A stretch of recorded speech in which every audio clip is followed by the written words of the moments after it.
A wise man told me we are never given a dream without being given the power to make it true. You'll have to work for it, though. I'm Ron Schneider. Back in the 60s, I grew up around California theme parks, dreaming that someday I could make my living with that same kind of magic. In 1971, I got my first performing job at Magic Mountain. The 40 years that followed were one wild ride. And these are the stories of others who had that same dream and made it come true. In 1997, a year-round haunted attraction opened on International Drive. Fondly remembered by everyone who fondly remembers it, Skull Kingdom boasted a cast of the most talented scare actors in the business. And that's where I met and fell in love with my guest today, Dan Carro. Dan, welcome to Wild Rides. Ron, thank you for having me on here. Tell them how we met. Well, it was at Skull Kingdom, year-round haunted family attraction, as they put it. And basically, you and I were on day shift a lot. It was kind of slow. So, we'd spend a lot of time just sitting backstage waiting for groups to come through, especially in off-season. And we'd get to chit-chat and talk. And, it was pretty amazing for me sitting backstage with Dreamfinder, that was my favorite ride as a kid. And I was hanging out with him, getting sage advice and critiquing the other actors as we heard them scaring people, in other rooms. And it was very educational. And I was learning everything there was about the scare business from the guy who'd been doing it forever and a day. You started at Terror on Church Street. Terror on Church Street. And you went to Skull Kingdom, and now you're doing haunted attractions all over the world pretty much. Well, I did Gator Hollow at Gatorland, haunting at a big Halloween event at Old Town, Old Town Halloween. And then eventually we took over what used to be the Grimm House at Halloween at Old Town and turned it into Legends, a haunting at Old Town, which is very close to my heart. It was a year-round haunted attraction we did there. Rave reviews, guests loved it. We were able to give very intimate experience to our guests, and we wouldn't trade the experience for the world. It was amazing. From there I went on to do Traumatica, Horror Nights Traumatica for Europa Park in Germany, which is one of the biggest theme parks in Europe. That was an amazing experience. Multi-million-dollar haunted theme park, and there's all these concepts I drew and characters I created coming to life, made by incredible artists and staff that they had there, and it was just amazing. So the thing that I loved about your experience at Old Town was that it wasn't just a series of scares.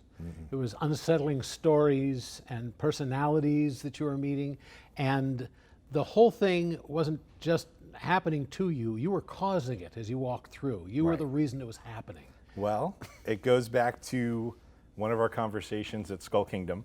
So we're sitting back there, and I'm getting ready for the next group. I want to scare them. And you're there, just sitting there, and you turn to me and you go, we're just sitting there quietly. And you turn to me and you go, "What's the name of this show?" And I go, "Skull Kingdom." And you go, "Nope. It's the Smith family at Skull Kingdom." I'm like, "Oh, yeah." And you're like, "It's not about us. It's about them." So ever since then, every show that I've ever done, the guest is a character. So at Legends, Haunting at Old Town, I had two partners there, Jim Shackelford and Jay Westerman, and we agreed that the guest had to be a character. And the storyline wasn't just you go to this mortuary and the dead are coming to life and chasing you. It's about a night that a group of people came to take a tour of the mortuary because they heard the rumors about the place and things went bad. And the guests are those characters. So one of the things we did there that was kind of cool was I'd be in the show, but I'd also be managing.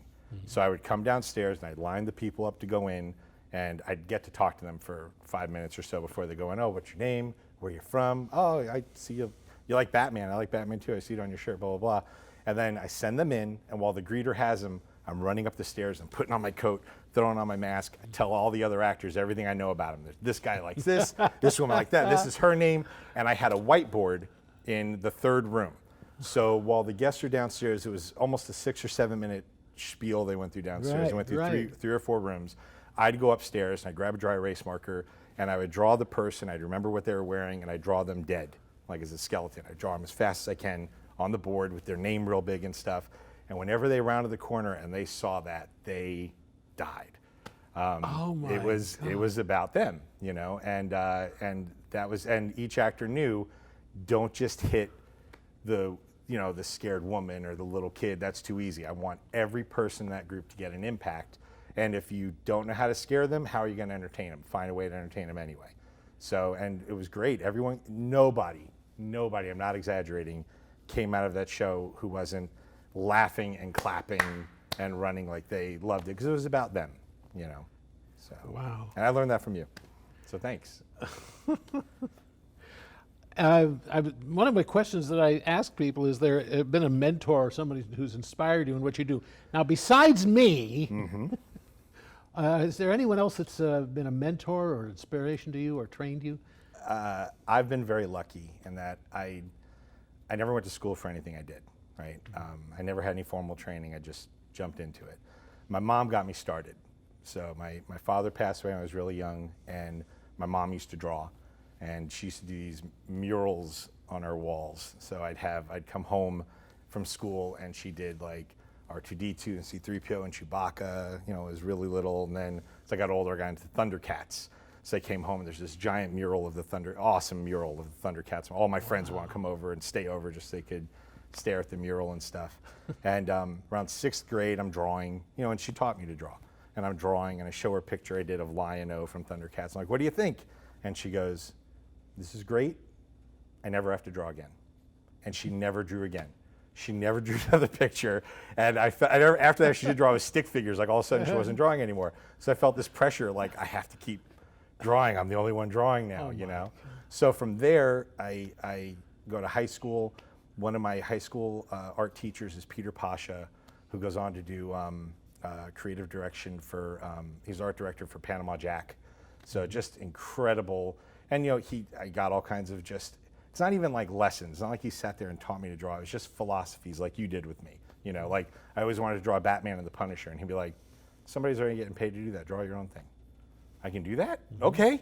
I'll make up my own characters. Sure. From there, my TV production teacher was Kit Haskett, who was a Ringling Brothers ringmaster for years. And so that's my TV production teacher. He was also the drama teacher. Well, I didn't want to do drama. I knew that I was going to do comic books, I was going to do writing, I was going to direct movies. I wasn't interested in live performances. And he used to send people to the classroom to pull me out of whatever class I was in to make me audition for plays. And he pushed me into it, and the next thing I know, I'm stage acting. So Sandy Bankston, who was on MASH, and Hanna-Barbera doing voices, she wound up being my producer. I had a TV show on Channel 6, like a teen variety show that she picked me for. And I had this person, Imre Barros at Pirates Dan Adventure.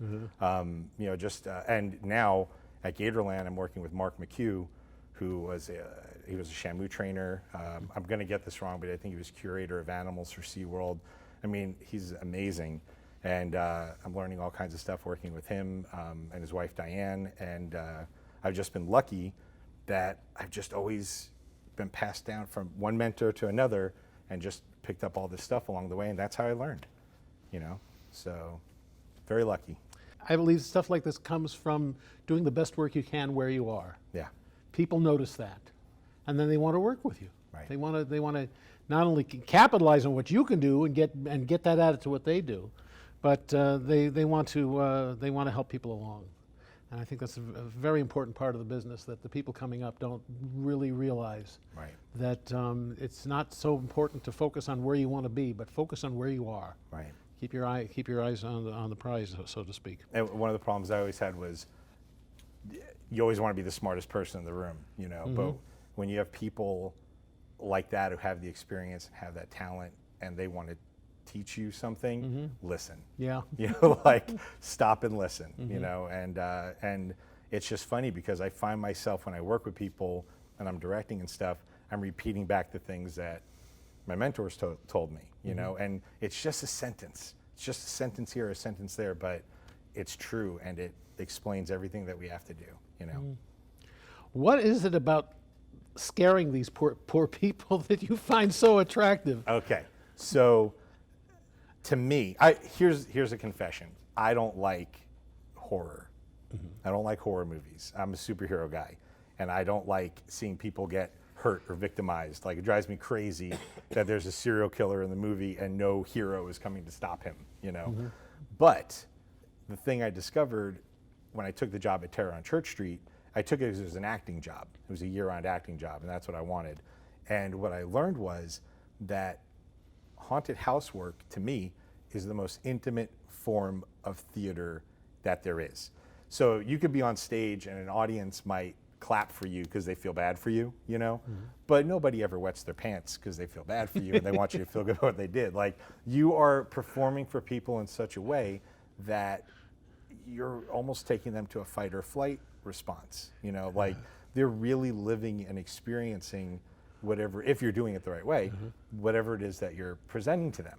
And because I love heroes so much, and like we talked about, the guest is the main character in the show, your heroes are judged by your villains. So I'm making the guest a hero, and I'm being the best villain I can be for them so that they can rise to the occasion. You know, and that's what I love about it. So I'll tell you a quick story that happened at Skull Kingdom, all right? I was playing, this is where I really understood that message. I was playing Scream, the Scream character, Ghostface. It's much thinner back then. And back then, nobody cared about copyright infringement, so we had that character running around the haunt. And this family comes through, and it's a black family coming through, and they're my favorite. They have so much energy, and they love. I know the feeling. Yeah, so they're coming through the haunt, and I'm chasing after them, and there's a door they have to go through. Mom goes to the door, Dad goes to the door, big brother goes to the door, little brother doesn't go through the door. The door closes, and I'm coming up on him, and he's too terrified to move, right? So as I'm walking up to him, and I got the knife there, he, instead of going through the door, which I'm hoping he's gonna do, just melts on the floor, and he's lying on his back like this. I'm like, oh, here we go. And I can hear the family running without him.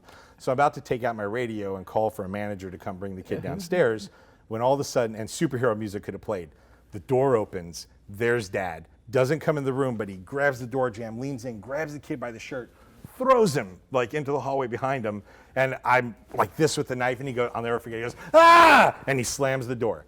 And I hear him through the door go, go on, son, go find your mom, go find your mom.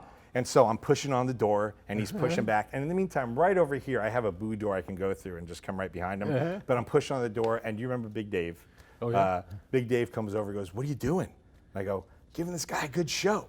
You know, so the guy thinks he's stopping me from getting in the room, and I hear him just, and he just runs and goes and catches up with his family. So I'm walking away, and I'm just thinking, I don't know what kind of dad he was coming into the place, but as far as he and that kid are concerned, he just saved his life, you know? And it was like, that's it. This is how I'm doing it from now on. Like, the guest is the hero, you know? So.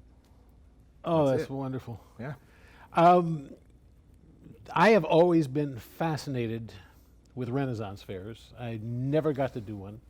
And you had a very successful attraction that you took around to several of the fairs.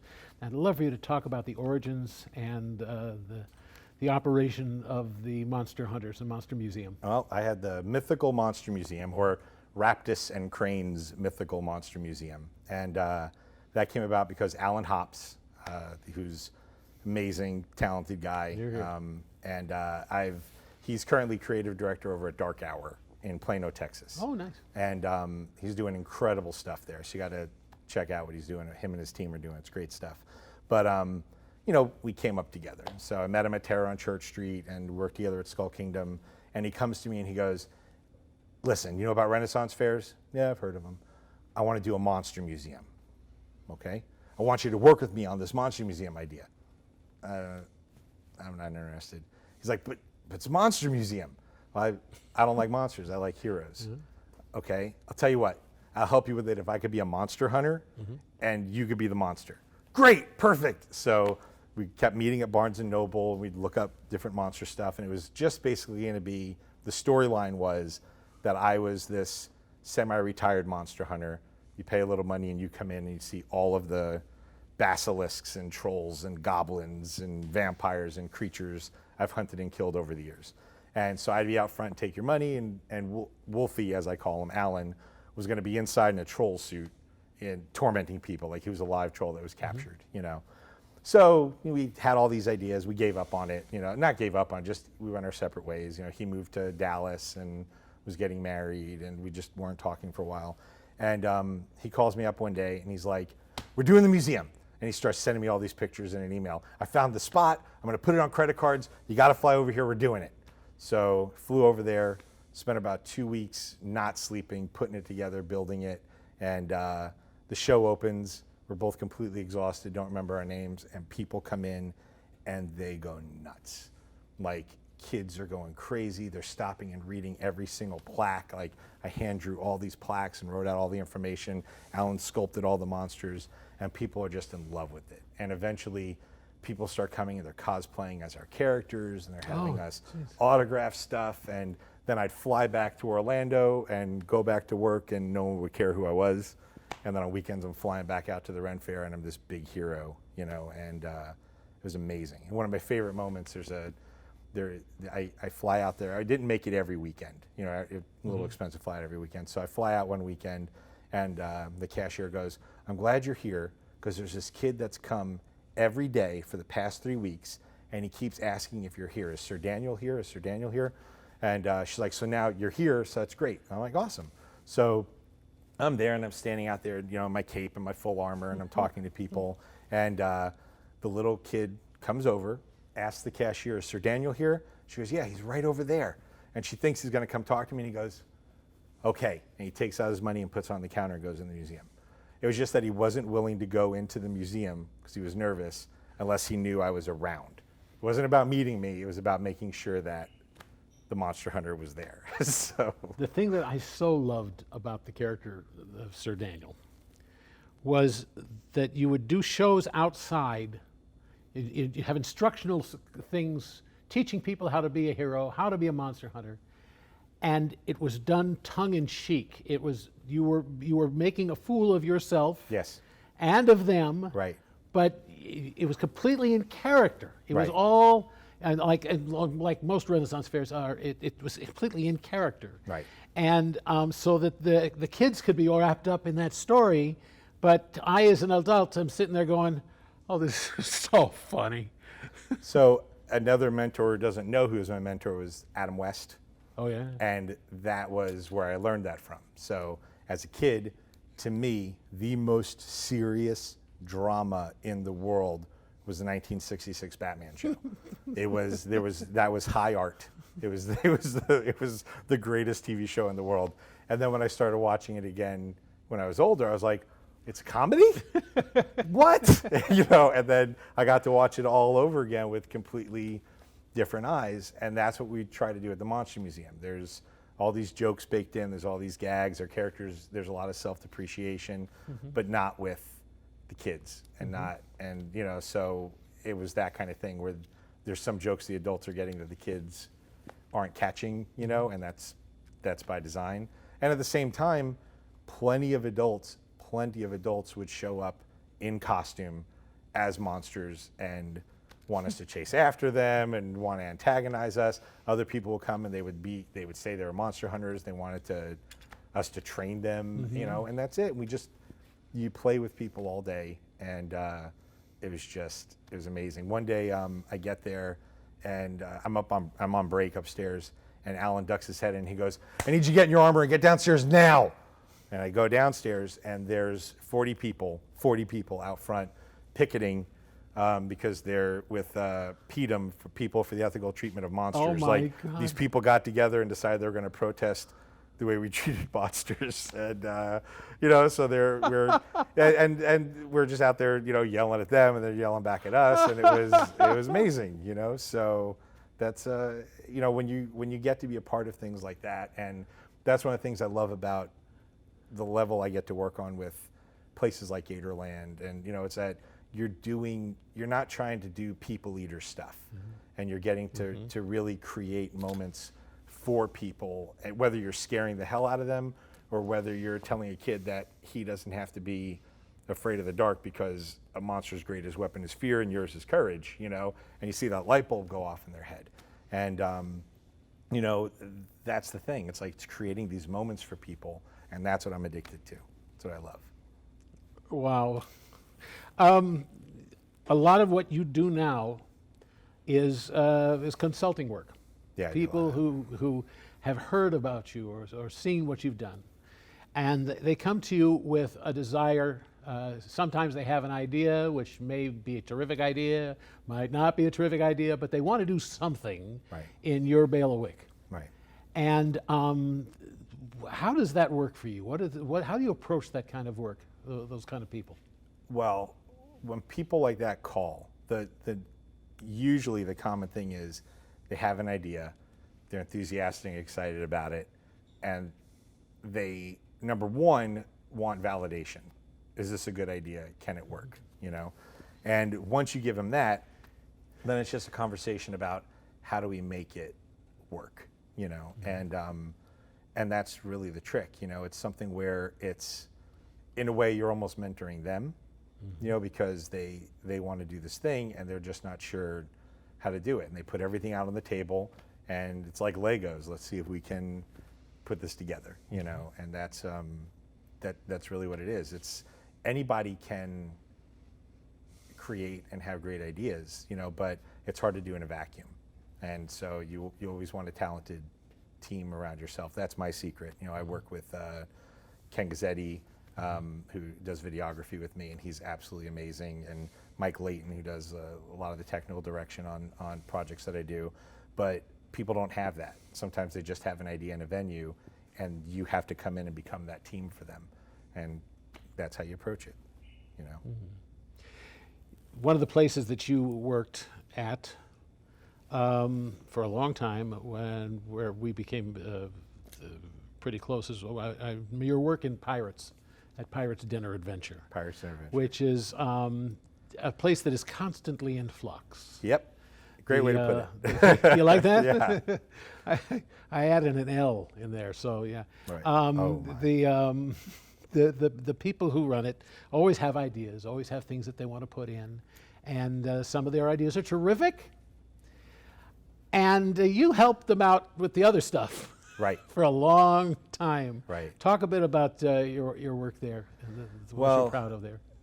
Pirates was, the great thing about Pirates for me was that you had a lot of experts there and people with very long careers. You had people coming in and out of there who, like stuntmen and actors who were working at Universal and Disney during the day, and then they're coming in and being pirates at night. And I don't know how they did that, but you know, so you're getting to riff with them and work with them and hear their ideas, and you know, that was a great thing. And again, Imre Barros was the show director there and vice president there, and I got to work under him, and I learned a lot. Like I learned a lot working from him for him. And but at the same time, they did not care about, you know, whether or not you slept, you know, like how long it took to pull something off, you know. So a great example is the Christmas show that happened there. They come to me and they go, you know, we're thinking about doing a Christmas show. I'm thinking, oh, okay, great, yeah, we can figure out how to do a Christmas show. They're like, this year, like it's October 1st. Like there's no how. I thought you meant like a year from now. Like, yeah, we can do it. Like, no, we gotta, let's. So immediately I'm running to my computer and trying to bang out a Christmas show. I was working with a guy named Rob Iberg at the time, and same two days straight, almost no sleep, just trying to get a script together, drawing concept art, and somehow we pulled it off and a Christmas show happened, you know, and exhausting. But at the same time, you know, you learn to do a lot with little, and you learn to work under pressure, and you learn that nothing's impossible if you can use some ingenuity and be clever about stuff. And at the end of the day, it was a great experience, you know. Any other attractions that you worked at that I maybe not be aware of, or that you're especially fond of, or gave you a particular challenge? I'm really proud of a project that we recently did called Hero League: Attack of the Cyber Titan for mobile escapes. Oh yeah. So this gentleman, Alex Tiki, who we've done work with before, came to us, and he wanted to do a mobile escape room. Nobody was really doing mobile escape rooms at the time.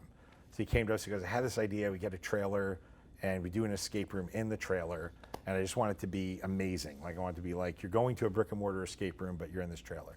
So we came up with this concept, and it was a superhero concept. It's Captain Dynamo, and his arch enemy, Cyber Titan. And you're going into, we're sitting there thinking, how do we make this trailer cool? So it's the mobile command center of Cyber Titan. It's called the DRATS, the Destructive Roaming Armored Transport, right? And he's captured Captain Dynamo. And you are the Hero League, who's a superhero team, and you're going in and saving him. So we start working on this thing, and it takes us a year, and we're trying to make it fully automated and do all this stuff. And in the meantime, about 6 months into us working on it, a couple of other mobile escape rooms start popping up, you know? So he's like, we're not first to the market. And I'm like, oh my gosh, I'm sorry, but we're trying to make this as good as we can, and blah, blah, blah. So we go to check out some of the other ones, and I'm not trying to say anything bad with them, but they're all first generation. It's like there's a desk and a box with a lock on it and this kind of thing. And meanwhile, we have like automated moving parts going in and out, pneumatics, and you know, there's motion sensors that you have to stay still, you know, while you're trying to solve the puzzle, or the puzzle resets, you know. So we're like, yeah, heck yeah. So we come out with it, and we go to IAPA with it, and people are going crazy, you know, and they're just, Escape Authority puts a review out. We get 5 stars all the way across the board on everything that they grade on, and you know, we have people from the big parks coming in, like Imagineers and stuff, like giving us their card, and then leaving and coming back with more Imagineers to see it, leaving and come back with more, you know. So it was just, wow, you know. So we were pretty proud of ourselves, and now Alex is green lighting another one. So I can't really say what the theme is yet, but next month we're going into production on a new storyline for a new mobile escape game. And if you get a chance, Hero League, Attack of the Cyber Titan, Mobile Escapes, check it out. I'll look Pretty it up. neat. You know, I did a film thing in one of the Lockbusters rooms. Oh yeah. Yeah, they had this wonderful puzzle, this manor, and this grouchy old man dies and leaves everything, and the place has got a curse on it. And I was the grouchy old man. I'm in a portrait through the entire thing. Are you in that? And then at the end of it, I come to life and I bellow at you and curse you and all that stuff like this. And they had the premiere. We all went. The people who worked on it, we went to saw the thing, and then I came back with my family, my kids, my fiance, and I sat there and I said, because I knew how the thing worked, so I couldn't help them, you know. Amazing. Nothing. We didn't get the damn thing. We kept calling for clues. They kept giving us clues, and it was delightful. I had a wonderful time. You couldn't beat it? We couldn't beat it. Well, Lockbusters is one of my clients. Oh yeah. So we did their video for the collector room. So we did a kind of horror themed advertisement for that, and I just got a call from them a couple weeks ago, and they want us to do an advertisement for the show that you're apparently in. So I'll get to the manor, to see that. Yeah. Yeah. So Do you go in and ask them to run it for you? I absolutely will. I had no idea you were part of that. I was there. I went in while they were building it, and it looked incredible, and I just didn't get back to see it finished yet. It's a great game. Awesome. I loved it. I learned a lot from them too. Yeah, Lockbusters has they have great sets. Like their creative team does a great job. They have movie quality sets, very immersive, and I feel like you know, they're part of like the next level of what escape rooms should be. You know, like you really feel like you're living a movie when you're in there. It's really good. Yeah. So. Yeah. One thing that I want to put into the show, and that's important to me, and I've told you, is what advice can we pass on to other people? We've led this these wonderful lives, following our bliss, doing what we love to do. We've managed to somehow make a living at it. Right. You've done all the things that you dreamt of doing as a kid. And what can you pass on to somebody who's sitting out there watching this, who would like to follow in your footsteps? Meet Ron Schneider. Oh, shut up. Okay. Listen to his advice when he gives it to you. No. Buy the book, folks. Yeah, buy the book, read the book. It's an excellent book. It's got a great cover. No, it's number one, you don't know everything.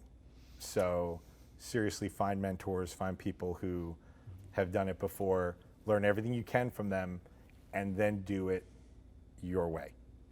You know, like take the advice and make it apply to your life and what it is that you want to do, you know. So in order to do that, you got to believe in yourself. That's super important.